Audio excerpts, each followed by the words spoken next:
ఒకటి విజయవాడ వెళ్ళి ఒక 10 మంది మన తరఫున సర్వీస్ అందించారు. అంటే వైజాగ్ జోన్ తరఫున, ఎంటైర్ వైజాగ్ జోన్ తరఫున మన జీవీఎంసీ జోన్ 7 81 వార్డులు కలిపి మా ఒకసారి 10 మంది సర్వీస్ అందించారు. దానికి గాను గవర్నమెంట్ అప్రిషియేట్ చేస్తూ ఒక్కొక్కరికి 2 జతలు బట్టలు ఇవ్వడం జరిగింది.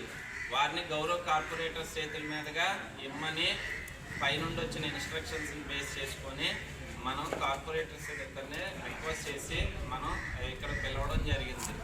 అవి ఇచ్చేసిన తర్వాత మీకు ఏమైనా ఉంటే 1-2 లైన్లో ఏమైనా సమస్యలు ఉంటే చెప్తే వారికి అంటే కొంచెం టైము లేట్ అయింది కాబట్టి ఏమైనా మా తరఫున చిన్న రిక్వెస్ట్ చేయడం ప్రతి సంవత్సరం దసరా చేసేవాళ్ళు కదా.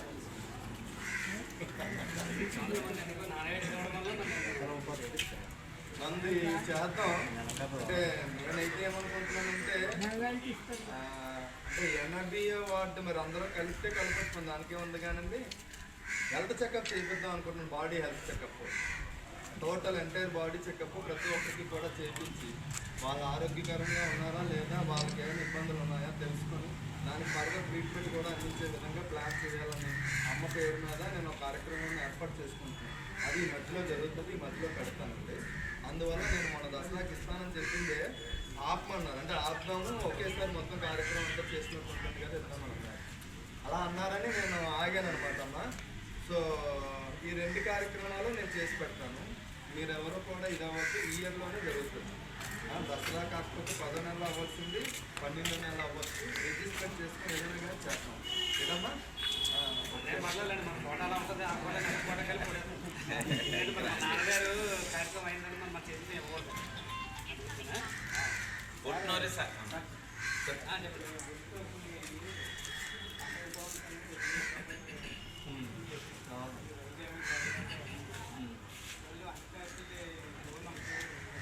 ఆల్రెడీ నేను ఈ విషయమే చైర్మన్ హెచ్ఓ గారితో మాట్లాడాను. నాకు చెప్పారు చైర్మన్ హెచ్ఓ ప్రాబ్లం కూడా చెప్పారండి.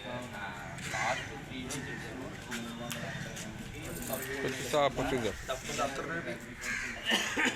అందువల్ల వాళ్ళకి జీవీఎంసీ క్యాన్సిల్ చేస్తారు. చెక్స్ వస్తాయండి, బైపాస్ వెళ్ళి వాళ్ళ చెక్ వాళ్ళే వాళ్ళ అకౌంట్లో వేసుకొని అయిపోతుంది. తోపుడు పళ్ళు కూడా లేవు సార్. తోపుడు పళ్ళు అండి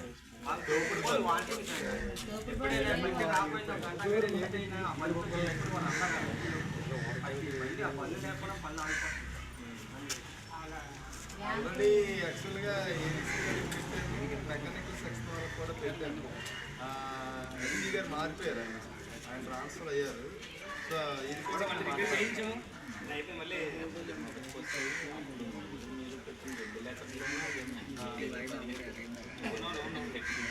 అదే అది మళ్ళీ అప్డేట్ అయ్యేటట్టు